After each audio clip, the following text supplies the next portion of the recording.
thank you so much again for coming this evening in such numbers to talk about art history. I'm so thrilled about this. Caleb just put out some more wine, so if you need some wine to get through Caravaggio tonight, please help yourself. No, this is easier to handle than Bosch, so it's much more palatable. That was in reference to the previous lecture that we had, where people were fornicating in strawberries and getting up to all kinds of shenanigans. None of that tonight. We're more buckled up tonight. So, okay. Yes. So this is the first of two lectures that we'll be doing on Caravaggio, and tonight we'll be talking about they're kind of his mid-career works. I'm skipping past some of his before he moved into these large public commissions in Rome. So I'm moving past those. We'll talk about the big Roman paintings. And then in 2 weeks, we will be talking about Caravaggio in exile. And I'll tell you all tonight about why he was chased out of Rome. He's basically, his entire life gets chased out of all the places where he lives for getting up to all kinds of shenanigans, which I will tell you about also tonight. So before we dive into Caravaggio, I'd like to frame up a bit of the context, because I'll be talking about why Caravaggio is so emblematic of the Baroque aesthetic and the Baroque idea. But to figure out what the Baroque idea means, we have to move back and talk about what the Renaissance idea is, and was. So let's start with Titian. So Titian is one of the biggies. So you think of the biggies in the High Renaissance. There's Michelangelo, Raphael, Leonardo, Titian. Titian's the big Venetian painter. And this is his depiction of the Supper at Emmaus. So from around 1530. So this is at the tail end of the High Renaissance. The Renaissance happened in the Italian Renaissance is in Italy, obviously, between this is around the 1400s to the kind of mid 1500s. So here, what's happening at the Supper at Emmaus is that Jesus has died on the cross, and he has 3 days later returned to life, but no one knows yet that he's back, and he appears not as himself, so his disciples don't recognize him. He appears for dinner with 2 of his disciples and miscellaneous other people. But the 2 disciples are the important ones. And this is the moment when he reveals himself to his disciples. So here I am, guys, I'm back. And it's a very classical depiction of Jesus. He's very contained, making a very traditional gesture of blessing, and you can see there is some reaction from his disciples here, but it's a contained painting, so all of the architectural elements are contained within the frame. We see the entire body of the figures, some very classical architecture appearing in the background, but on the whole, it's quite balanced. It's calm, contained. So 70 years later, Caravaggio tackles the same subject. So this is once again the Supper at Emmaus from 1601. And look at the difference. There is a seismic shift in aesthetic approach and in compositional approach, and in the depiction of the psychological intensity of the moment. So let's break that down, and then you'll see, I think, the differences. So we have the same moment when Jesus is like, here I am, guys, I'm back, surprise, I'm not dead. And I think we have a more appropriate response from his 2 disciples, more than we did. Oh, hello. Well met. I think they're responding with what we would probably recognize as something more of a truer response to such an event. So this is probably Peter here. He's often denoted with the shell. But Peter is flinging his arms wide in this exclamation. So we can hear in Caravaggio there's often it's almost like there's sounds. Like if you could hit the play button and the action moved forward just slightly, we could almost like hear something being exclaimed, and you could hear his sound of joy and incredulousness as Christ delivers the news. And then I love this figure. Here he is, the disciple, and you could almost hear the chair being shoved back. And noticeable also, so there's more psychological intensity, there's more action, there's more drama from the individuals in the painting. But also, if you notice too, that the action is moved. So here the action is very much in the middle ground. Okay, there's a separation between us and the figures in the painting. With Caravaggio, there is no separation. The painting cuts off the chair. But in not showing us all of the furniture, we are then the fourth person at the table. And you'll notice too, he does these little tricks. The basket of fruit is tipping off the edge of the table. So he's breaking. Let's wait for that to go.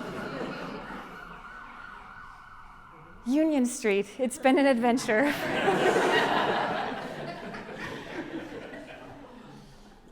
Okay, back to the Supper at Emmaus.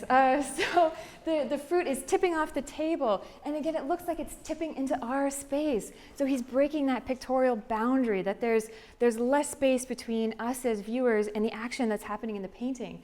And that's something that we'll come to see, I'll show you in a few moments, that's a signature of the Baroque, that it comes, the painting and the architecture and the sculptures break into our space and engage with us in a very direct way. You'll also notice too the attention to detail and the realism in the faces of these individuals. So they actually are individual. They're not so idealized as they are in the Renaissance. So Caravaggio is known for plucking people directly off the street.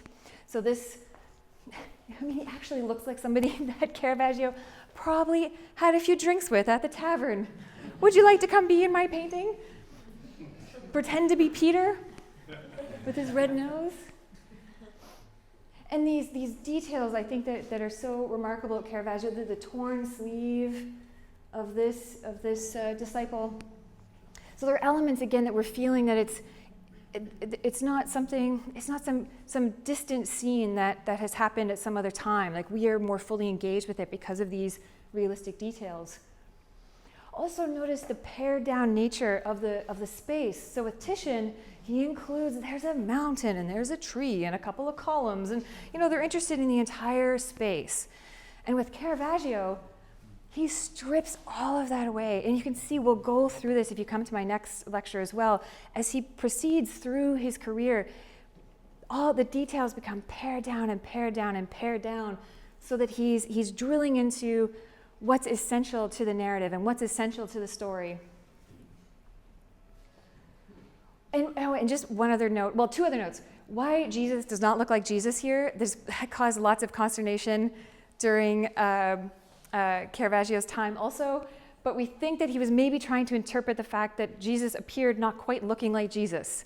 So in Caravaggio's other depictions of the Last Supper and other scenes with Christ, he appears much more traditionally Christ-like, but then he pops up here kind of with these round cheeks and beardless, and anyway, but it's Christ, but it's potentially Caravaggio's interpretation of this particular scene at Emmaus. One other thing I have to point out to you, Caravaggio is a killer painter. There is nobody who, can I say this? There is nobody who has ever been as good or ever was. Yes, Caravaggio was the best painter ever. And if anyone disagrees with me, fight me. He's so good. He's just stellar. And I'll show you more as we go through tonight. But one thing, look at this hand.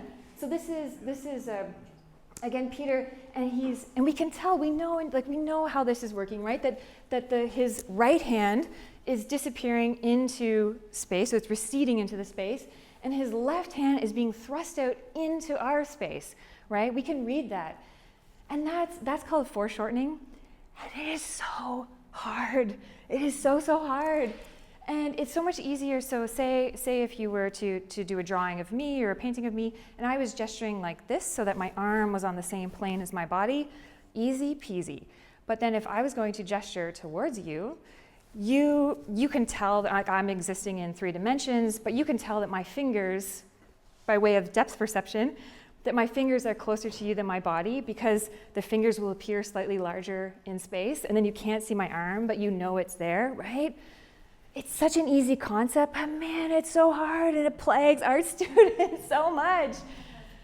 So anyway, he is so like, this is just completely masterful, and again, that it looks like his hand looks like it's something we could reach out and touch, right? That it's going to, we could almost whack it away, right? It's so close. Oh, I have a detail, look at that. Yeah. Oh, it's so individualized, his face. Go back down, I don't know why I showed that again. Sorry. So just so obviously something seismic has happened in these years between Titian and Caravaggio, because he's something radical has shifted in the European world so that we arrive at something like this after something like this in the Renaissance.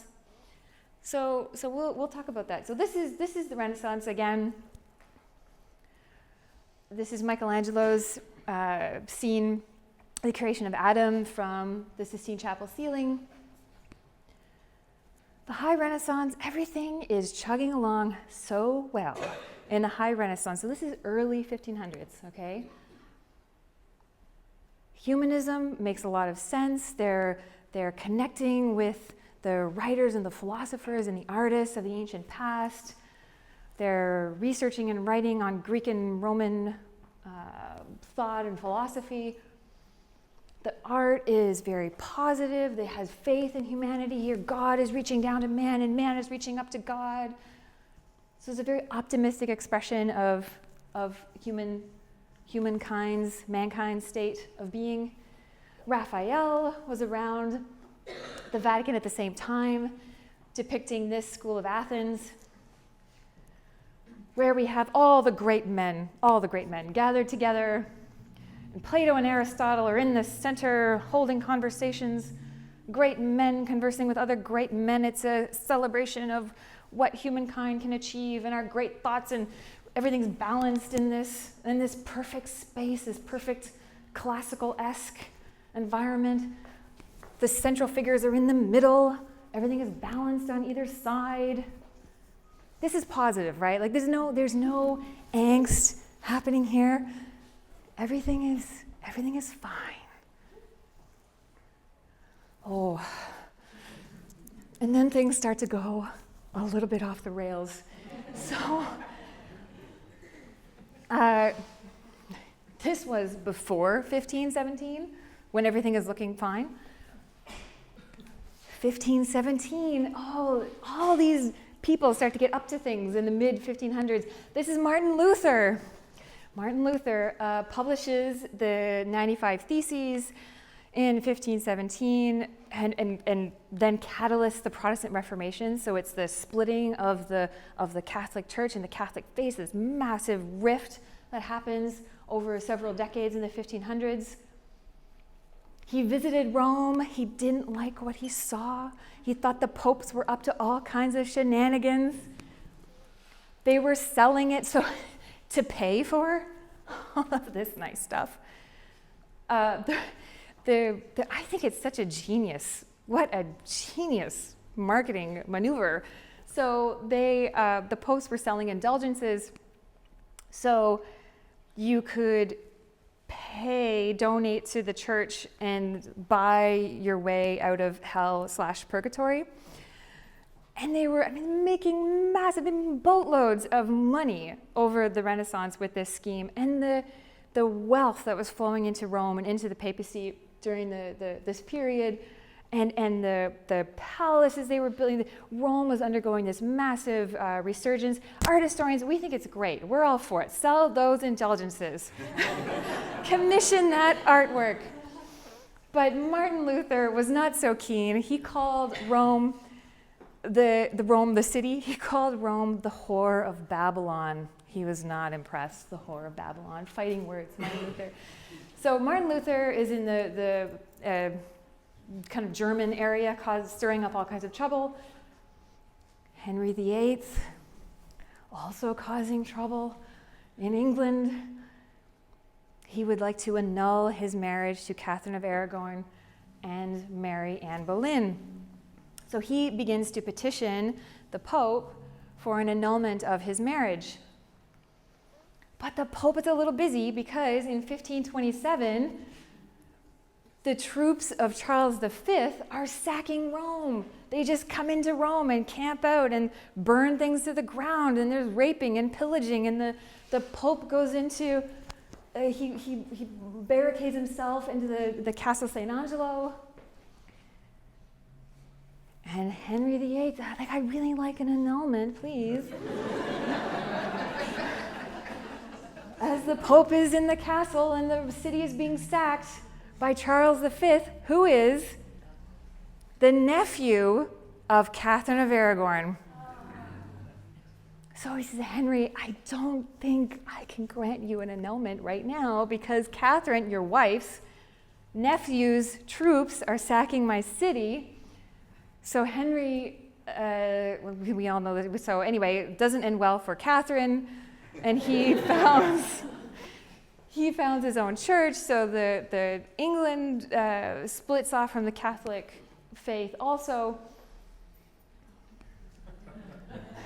And now this is the sentiment in the Catholic world. So in Italy and in Rome, in the 1530s, 40s, 50s, so that mid-period in the 1500s, so much angst. And this is Michelangelo. He comes back to the Sistine Chapel to paint the Last Judgment wall. And we've moved away from God reaching out to Adam's very happy moments.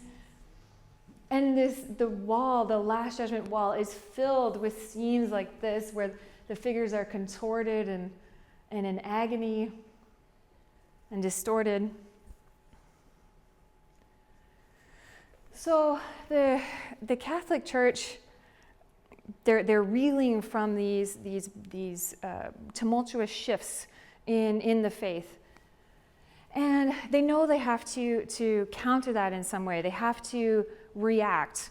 And so they convene a council. I mean, we've heard about the Vatican Council, and I mean, it happens when they need to get together. All of the heads of the church get together, and they're making decisions about something really important. So they convene the Council of Trent, and it happens over a period of decades, very long meetings, over a period of decades. And they decide all kinds of things about what the Catholic response is going to be to the Reformation. And they essentially, during the Council of Trent, they launch the CounterReformation. And the CounterReformation and the Italian Baroque are really one in the same period and movement. So art historians will sometimes use the word Counter-Reformation and Baroque interchangeably when we're talking about Italy. And one of the edicts that comes from the Council of Trent that's important for us and our context is that the leaders of the Catholic faith they have things to say about art. So this is for art in sacred spaces, so commissions that are going into churches or places of worship. So if it's a private commission going into a duke's palace, duke, you can do whatever you want. But if there is a commission for a sacred space, it has to follow these rules according to the Council of Trent. Every superstition shall be removed. All lasciviousness shall be avoided. In such a figure shall not be painted or adorned with a beauty exciting to lust. Deploy the loincloths.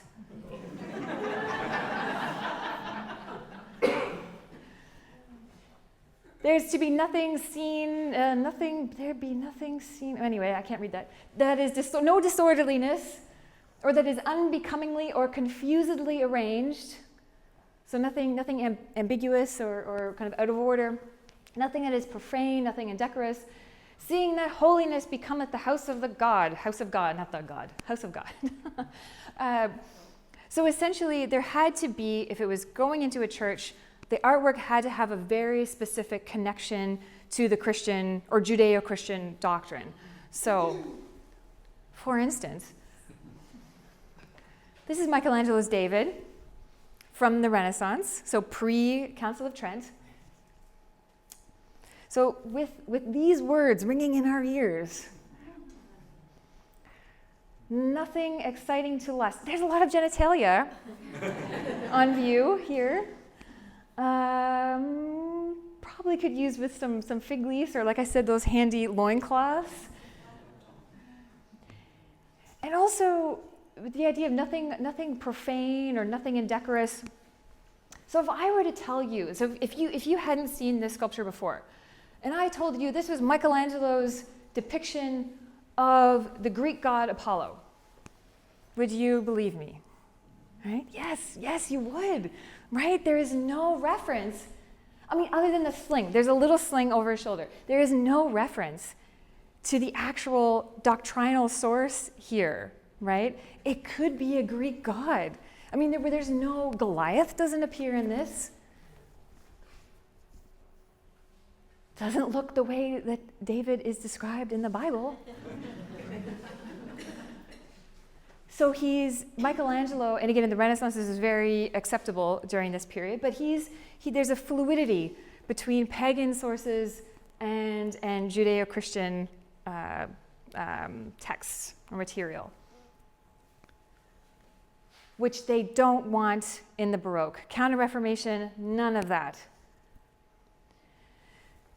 And so what emerges, Baroque art and architecture, after the Council of Trent concludes and they put out these new rules, they embark on this very, very aggressive countering. So the Jesuit order is formed. The Jesuits have become the sharp end of the spear of the Counter-Reformation.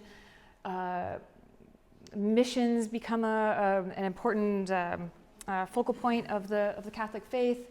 There's also a resurgence in church building. The Baroque idea in Italy, might is right. So no more confusion about who's in charge of the Christian faith. It is the Pope. The Pope has the literal keys. If you go to St. Peter's in the Vatican, so it was started kind of pre-Baroque, but the interior, the decoration is very much Baroque. And there are keys, symbols of keys everywhere, because they want to remind the penitent and the faithful that it's the Catholic Church, it's the Pope. God gave the keys to heaven to Peter, and then Peter, and then descending into the rest of the popes is the head of the Catholic Church. So if you want to get into heaven, we have the literal keys. We have the stuff. And so it's this campaign to overwhelm the viewer. The Baroque churches pull you in, and they're places of heightened drama and theatricality. Some people don't like them, but I think they're great. They're great. So this is a church in Malta, the Cathedral of St. John, and one of Caravaggio's most famous final paintings during his exile is housed here. So we'll talk about that in 2 weeks, and we'll come back to this particular cathedral. But it's particularly ostentatious, particularly over the top. That's why I wanted to include it. And we're back to Rome now. This is the Gesù Church in Rome. But this is a ceiling of the Gesù, and it's if you can think of going to a theater and the way that a piece of theatrical art is supposed to enchant you and deceive you, and the things happening behind curtains, and you don't know kind of what's real and what's not real. And that's the idea behind Baroque architecture and Baroque art. So they're spilling. They're never. the artwork is never contained within its boundaries. So like we saw with the Supper at Emmaus, Caravaggio's version, that he's breaking the pictorial plane.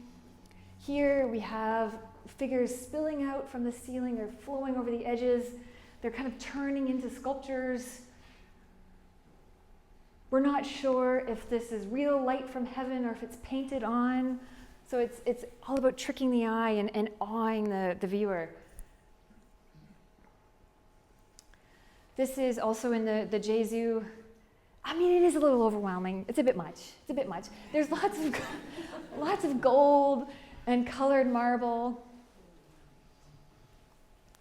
This is, I think this is great. So this is an enormous hunk of lapis lazuli in the Jesu church. I mean, it's like this. It's like a beach ball. And lapis lazuli is the pigment from which artists create ultramarine. And so it's worth more than its weight in gold. Like literally, like it is worth more than gold. And the Jesuits are like, yes, we have a beach ball. Let's put it up here. Yes. But it's a demonstration of wealth and power, right? So they're countering the movements of the Reformation. So let's turn now to Caravaggio and his role in this setting, and his role in the Baroque aesthetic. So this is actually a self-portrait that pops up in one of the paintings. Well, I'm not spending a lot of time looking at that tonight, but pops up in one of the paintings. So that's what he looked like, we think. We don't know a lot about his biographical details. He came from the Lombard region, which is the northern part of Italy, so probably around Milan. We think possibly he got kicked out of Milan for abusing someone or assaulting someone, story of his life, and comes down to Rome at the age of 21. There are no letters. We have nothing actually written by Caravaggio.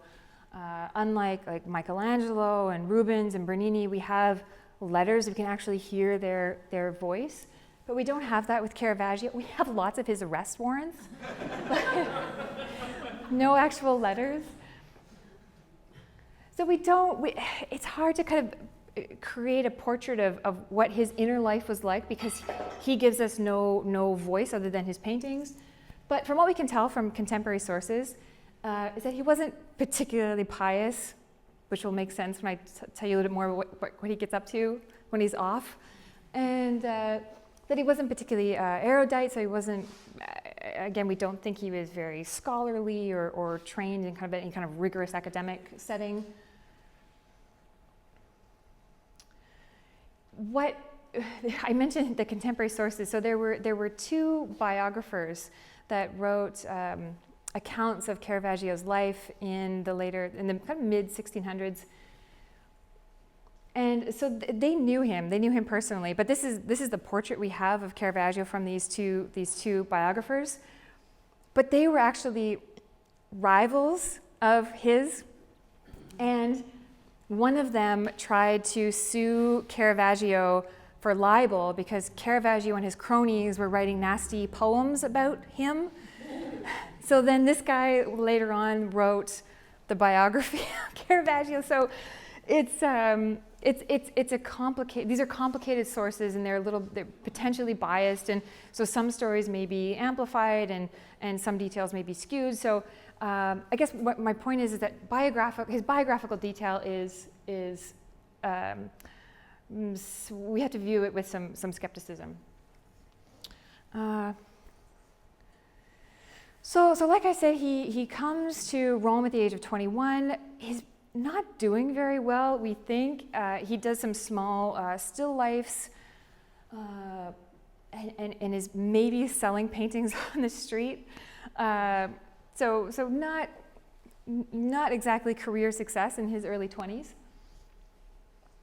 But in 1594, with this painting called the Card Sharps, so what's happening here is that this fellow's being taken for all he has. So This is one of the card sharp. This is the other card sharp. This guy has cards hidden. And this guy over here is watching his and signaling to his friends anyway, so hence the card sharps. Note that trick. He does that over and over again. This painting catches the attention of Cardinal Francesco Maria Del Monte. And Del Monte buys it. And oh, should we all have a patron like Del Monte? Chop, chop, Caleb. Come on.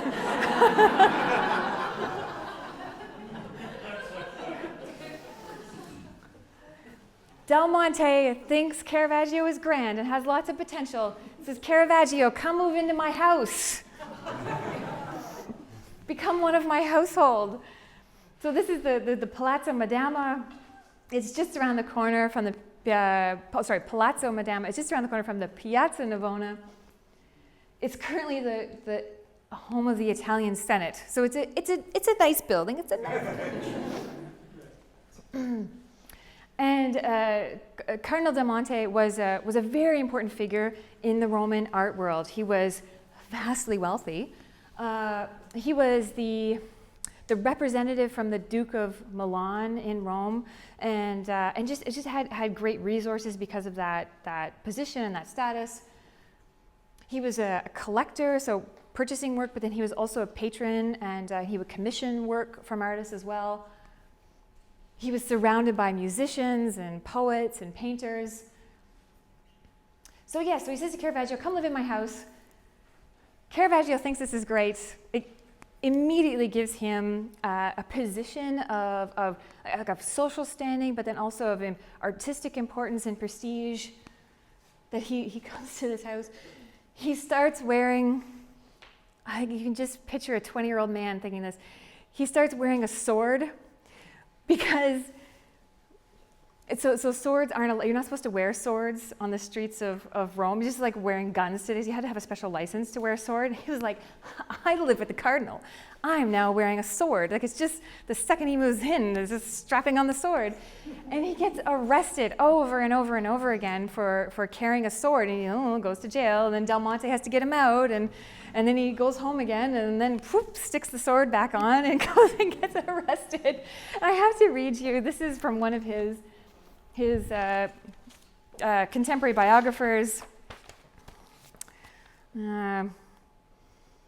Okay, so after a fortnight's work, he will swagger about for a month or two with his sword at his side and his servant following him from one ball court to the next, ever ready to engage in a fight or an argument, with the result that it is most awkward to get along with him.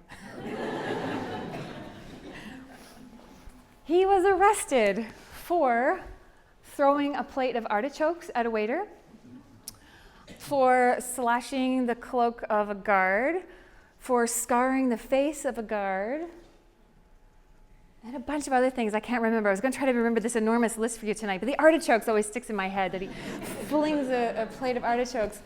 So he was known, he's a brawler, and he hangs out at taverns and prostitutes, and he gets into all kinds of trouble. I didn't show you, I don't have any of those in my lecture tonight, but that he pulls these people that he spends his time with. So that we saw Peter look like one of his buds from the tavern. He pulls prostitutes in to serve as models for Mary, okay? And then he's supposed to deliver this to the church, and they're like, wait a minute, I recognize her. So he's surrounding himself with these kind of people from the Roman underbelly, but then at the same time hanging out with Cardinal Del Monte, and he has his position in this household affords him the leeway to kind of dabble in these kind of activities. And as Cardinal Del Monte, this church is actually around the corner. This is San Luigi in Rome. He's granted a commission to do the altar And so you go into the church, you come into the church here, then you walk down the nave, and at the far left-hand side, there's a chapel called the Cantarelli Chapel. And so how it works is that they're kind of these radiating, like smaller niches that radiate off of the nave, that radiate off of the center chunk part. I'm not an architect. The center chunk of the church. So there are these chapels, and these chapels were they were kind of more intimate spaces in which to worship, and they were subjects of decoration from artists, and so it was an opportunity for them to install paintings or sculptures or artwork, generally on a theme. So the commissioner, which would maybe be a family or the church itself, would have a certain theme or certain idea that would be connected to the church or connected to the family. So if the family had a patron saint, okay, Caravaggio, we'd like you to paint a cycle of work based on this particular saint. So that's kind of how it works. Those are chapels. So he does 3 paintings for the Cantarelli Chapel. The lights are on here. It's such a weird experience. So a lot of Caravaggio's, a lot of his work is in place in these churches, these big religious commissions, and they'll never travel, so you'll never see it at the Met in New York, or it'll never come to Toronto or London because they're installed in the churches, right? So you have to go to Rome and go to the church and see it. And they have a little bucket over here, and it's a coin slot, and it turns the lights on so you can see the painting. And it's ancient. I mean, it looks like it was put there in the 1920s, and the lights turn on, and then they turn off, and you're kind of looking around the crowd to see which sucker is going to put the coin in next. And anyway, it's kind of a funny experience for these transcendent works of art. But anyway, here we have the 3 paintings that Caravaggio does for the Cantarelli Chapel. They're all connected to the life of St. Matthew. So on the far right, we have the martyrdom of Matthew, which I won't talk as much about tonight, but I'll talk to you about the calling of Matthew and then the inspiration of Matthew as well. He begins with this painting and kind of plays around with the composition a bit, and then he shifts over to the the calling of Matthew, and then he comes back to that one. So that's why we'll focus on this painting. So this is the calling of Matthew from 1600. This painting knocked the socks off Rome, knocked their socks off. They had never seen anything like this. It's enormous. You kind of can't get a sense of this, but it's this massive, like meters by meters painting. And it vaulted Caravaggio to the top of the Roman art world. He was instantaneously, when this painting was installed, instantaneously the most important artist working in Italy at the time, the most important Baroque artist. It also, this on a personal note, this painting knocked my socks off. When I first saw it, I was 19, and I was in general history at the time, and I thought, man, I have to switch disciplines. What is this? So yeah, so this painting was very, very important. So what we have, this is the calling of Matthew, and from the source, from the biblical story, Matthew, then Levi, before he becomes Matthew. Levi is a tax collector, and Christ and Peter appear, and they call Levi, they call Matthew to become one of the disciples. It's a Spartan interior. There's one window, and there's a window that we can't see here where the light streams in from the right to the left.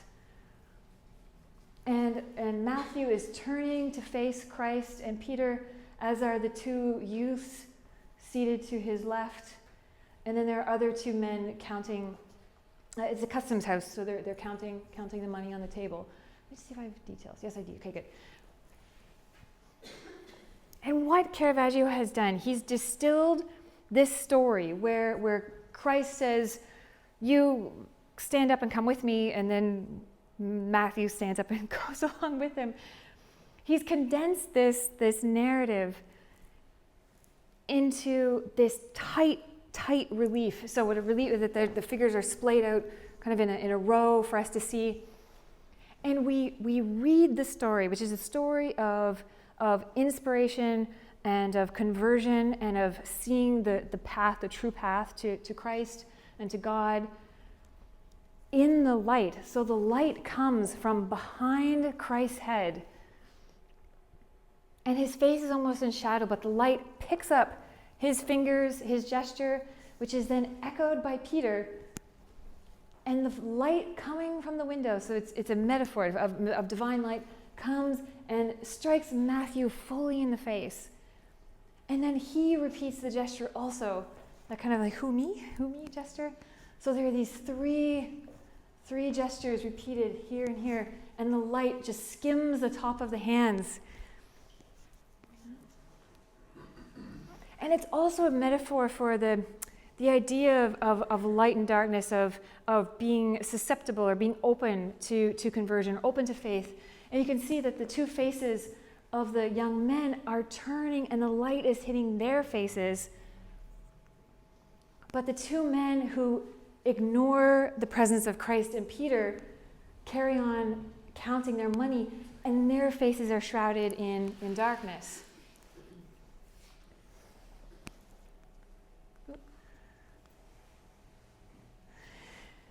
Notice also, too, it's just like the Supper at Emmaus, that all extraneous detail is pared down, reduced. So there are very few architectural details. The interior is very sparse, very Spartan. He's cutting away anything that's not needed, that's not crucial to the story, to the narrative. Yeah. And Christ and Peter appear in have ancient garments. You know, they look like they're from biblical times, whereas Matthew and the other tax collectors are shown as contemporaries of Caravaggio's time, Italian contemporaries. So he's giving these figures a kind of a sense of worldliness, right? That they're engaged with trade and money, whereas Christ and Peter are more timeless. They're existing kind of out of time and space. So it's the composition, it's the way that he's organizing the painting that is telling the narrative, and it's such a radical approach and pictorially inventive. And he is also painting, which is so new. He's painting, all of his work is oil on canvas, which is very, very strange for Roman artwork at the time. Roman artists work in fresco. So like Michelangelo and Raphael, they're working in fresco because it's very dry in Rome, so you could get away with that. But Caravaggio's working in oil paint, and that allows for that deep, these dark colors and kind of the richness of the shading and the gradations. You can't modeling, that's the kind of the creating the contours of the body and the emergence of the kind of the light and the dark. You can't get the distinctions of the gradations with fresco. With fresco, there's more of an outline. But with oil paint, there's this great ability to create depth of shadow. And that's what Caravaggio becomes known for. He's the king of what art historians call chiaro scuro, which is light and dark. Chiaro, light, and scuro, dark. Chiaro scuro.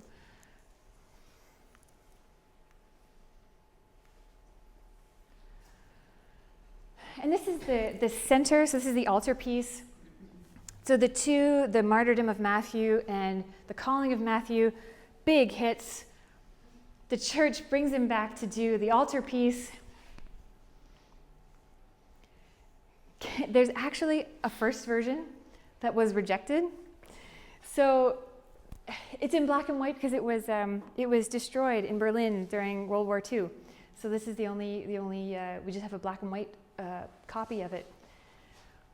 So what Caravaggio is commissioned to paint is the inspiration of Matthew. So he's writing his scriptures, and in both depictions, there's an angel. I love the angel here enumerating. Did you cover this? Did you cover this? Did you cover And so in this one, the angel is a little more involved. He's actually moving the hand of Matthew. But it was rejected by the clergy at San Luigi because we can't hang that on the altarpiece. Matthew with his grubby feet stuck out at eye level for the viewers with his legs crossed. I mean, it's not. They said it wasn't becoming of a saint. I mean, this is Matthew. This guy's a big deal. He can't sit there with his legs crossed and his toes sticking out. Again, it looks like another tavern buddy. So one of Caravaggio's patrons, though, sweeps into the rescue and buys this painting, and then says to the church, "I will pay for the next." He'll redo it, come up with something more becoming. So this is the second version of the painting, which is what you can see now at San Luigi. So we have a little more refined inspiration of Matthew. He's kneeling at his desk, kind of covered in these red robes, and he's looking behind. He's twisting in this kind of serpentine pose and gesture, looking behind him to the angel, which is floating in space, wreathed in white garments to enumerate the various points. But this painting, I think, is such a good example of that breaking down between the pictorial planes of our existence and then that of the painting. So notice the book, which is tipping over the edge of the table, but then also the stool. Look at the stool. So he's on this. It kind of looks like a stone platform. I think I have details. I'll come back to this one. But here it is, tipping over the edge, and the shadow looks like it's coming down into our space. So again, this kind of forceful immediacy with which Caravaggio has given us this moment, like we are witnessing it. Like he could be tipping into, he is tipping into our space. And notice also his confidence in, this is only a year or two later, but his confidence in paring down the detail more and more and more. We have a table and a stool, and that's it. And then Matthew in the center.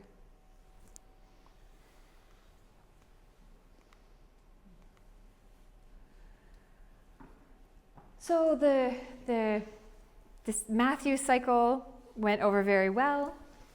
He is commissioned then to do two pieces for the Santa Maria del Popolo, which is a church just off the Piazza del Popolo in Rome. Also, Annibale Carracci was commissioned to poor guy, to do the altarpiece. Nobody cares about that one. They all come to see Caravaggio, but you can see the striking difference in the palette. So Carracci was a contemporary of Caravaggio, but this looks more like Michelangelo, right, or Raphael, those colors. And then the shift to what Caravaggio did, much more realistic and kind of rich, deep colors and tones. So what we're looking at tonight, I'm going to focus on this one. This is the Crucifixion of Peter, and then there's also the Conversion of Paul. But we'll talk about Peter.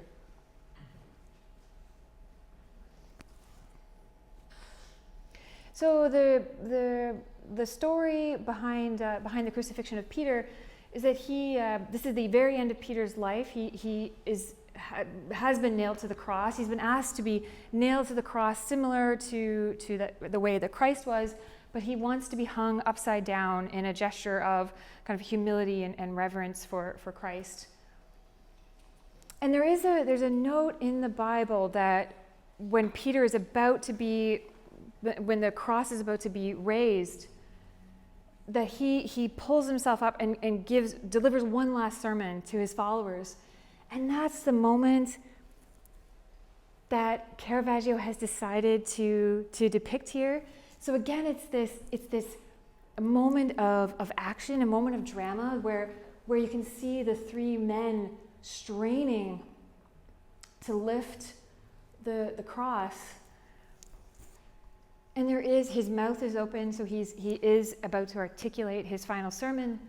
So there's that element of sound that we're catching a moment here, that it's like a tableau, like a theatrical tableau that's just been paused for us to see.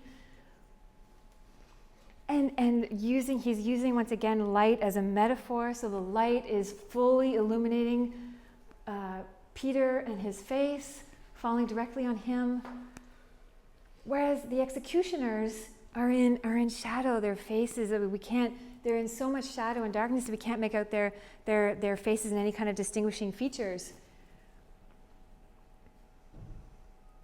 And the composition, so again, the composition is how a painting is arranged, so how artists decide what to put where. The composition here is so tight.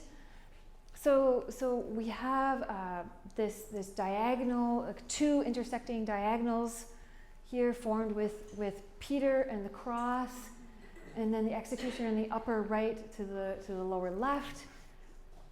There's also a color triad, so we have these yellow and then the blue. Triad, does that make sense? No, chord, I'll say chord, color chord. So 4 colors, blue, yellow, red, and then there are green pants up there as well. So using the colors to interlock the composition. And it's moved forward again. It's the action is happening in the foreground, and then the background recedes into darkness and blackness, so that all of our attention, we're confronted. It's like that Cathedral of St. John, where we're confronted with the opulence and the glitter or the extravagance of these Baroque churches. We're confronted with the action here in Caravaggio's approach. There's no escaping it, right? Like we're in it. It's very immediate.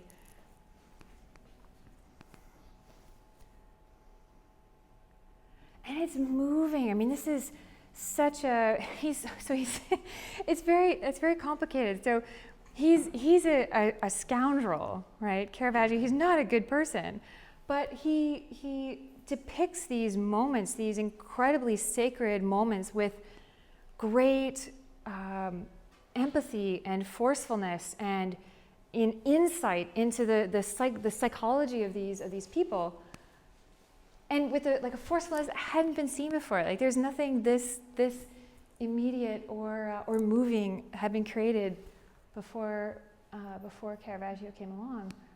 And the realism of that face, that again he's looking at models, so there's no, he hasn't idealized them, so he hasn't kind of rendered them to look like they are Greek and Roman models, right, or sculptures. And just to compare, this is the same scene. So this is again the Crucifixion of Peter by Michelangelo. It's in rough shape, that's why it doesn't look so great. It's in a chapel, but look at the distance, right? And the crowds of people. It doesn't have the same psychological resonance that Caravaggio's piece does. And that distinction again between the Renaissance and the Baroque, that massive shift that happens over 100 years.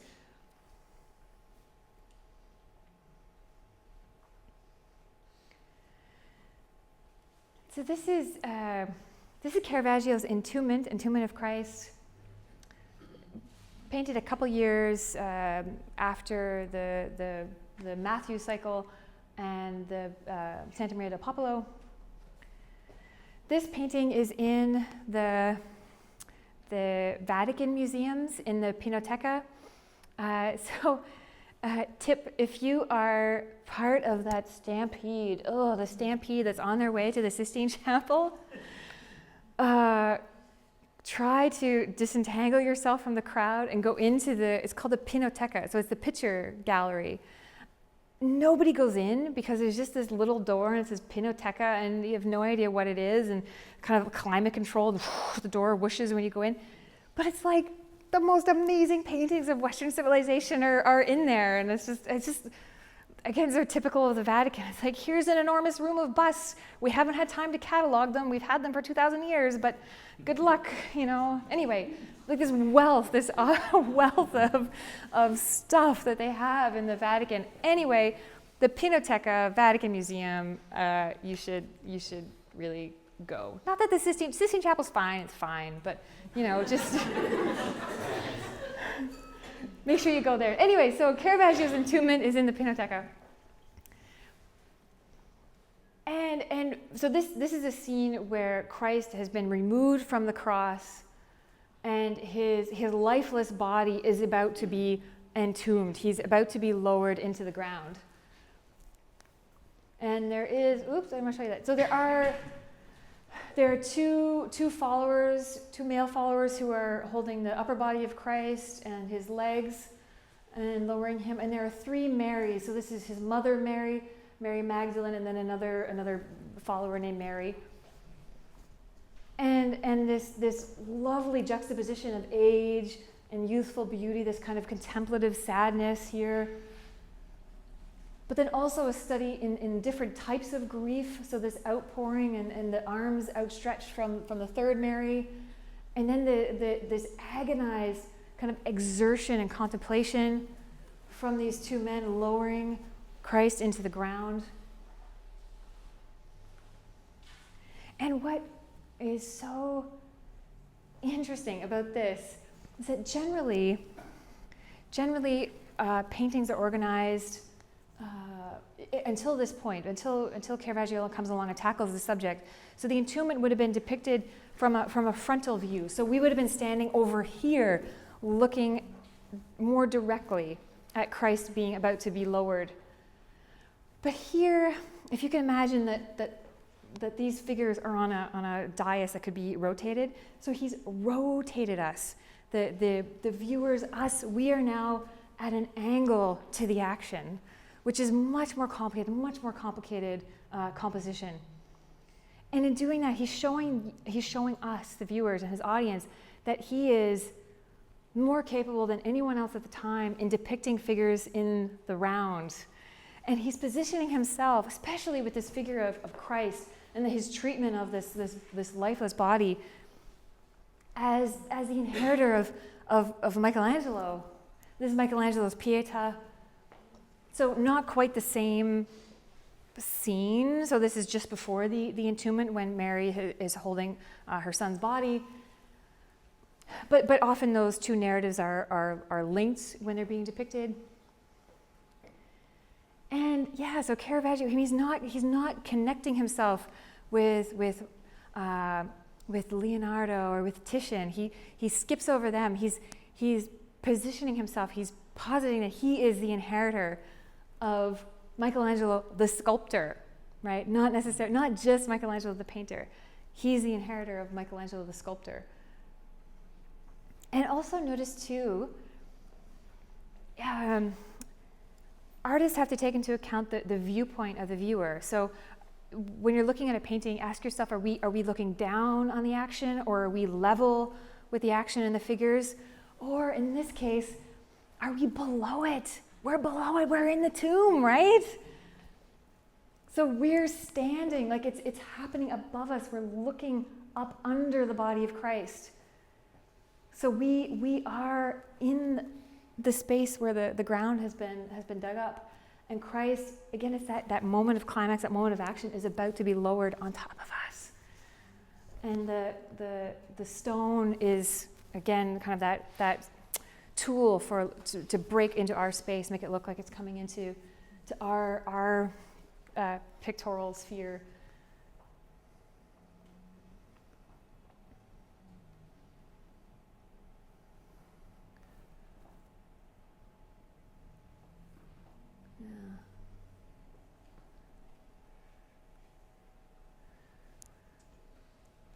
And I have one last painting to show you. So this is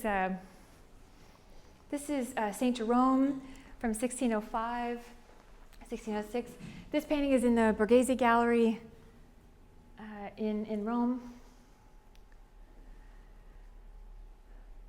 And this is completed just before 1606, so just before Caravaggio, one of his last paintings in Rome, just before he is exiled. And so what happens, he gets into a fight with a man named Ranuccio Tomasini. Anyway, he gets into a fight. It's maybe over a tennis match. It might be over a prostitute. It could be over both of them together at the tennis match. There's conflicting reports.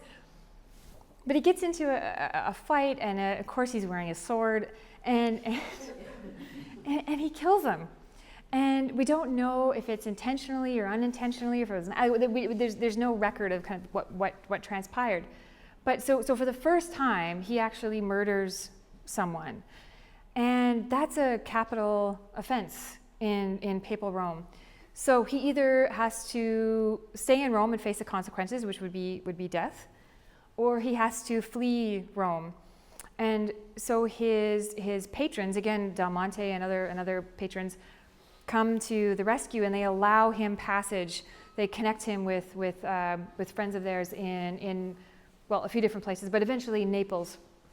And he goes from Naples and then down to Sicily, and then he joins the Knights of Malta, and he causes a ruckus there and gets kicked out of Malta and has to go back to Naples. And it's traumatic, and he desperately wants to come back to Rome. And that's kind of the center of the art world at the time. Really, really wants to come back to Rome, and he spends all of his time in exile petitioning the Pope to give him a pardon, to allow him to come home. And the Pope finally grants it in 1610, so 4 years after his exile. And he's on a boat, he's on his way back to Rome, and something happens. He contracts some kind of disease, or something transpires, and he dies. He dies on the way back to Rome, and he's 38. Ugh, so tragic.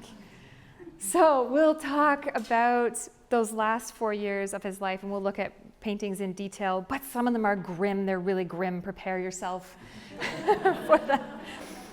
He signs his name in blood in one of them. I mean, like painting blood, like a figure in the painting is dripping blood, and then he signs his name, Caravaggio, in the blood. So it's morbid, but awesome. So we'll look at that. So let's talk about Saint Jerome before we end. And I really like this painting. I have a soft spot for this. He did several depictions of Saint Jerome, but these large religious commissions are fairly dramatic, and again, there's lots of action and theatricality happening. But I like this painting of Jerome. It's a kind of a quiet, contemplative moment.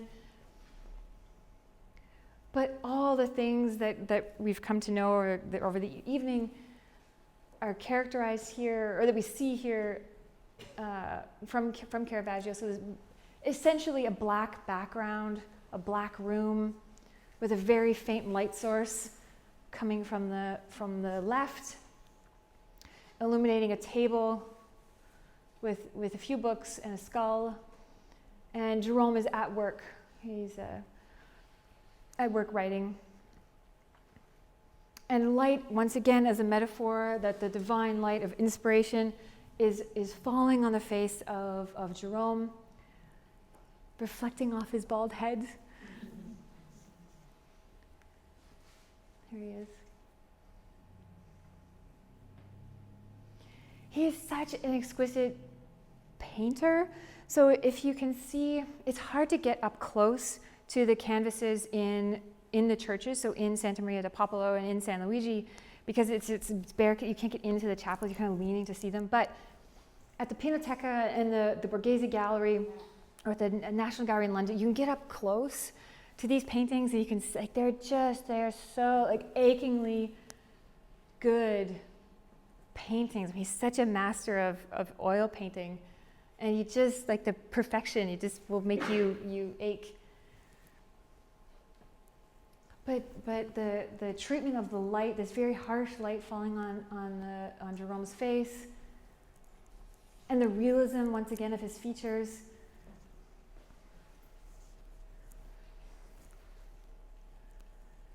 and the book tipping into our space. But a very tightly controlled composition here. The emphasis on the horizontals.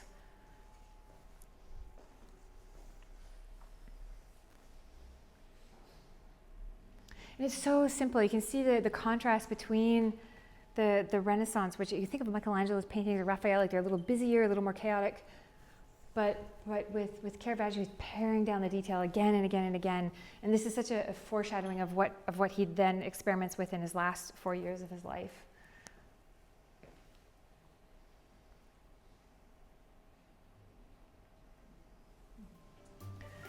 And that's it. Thank you.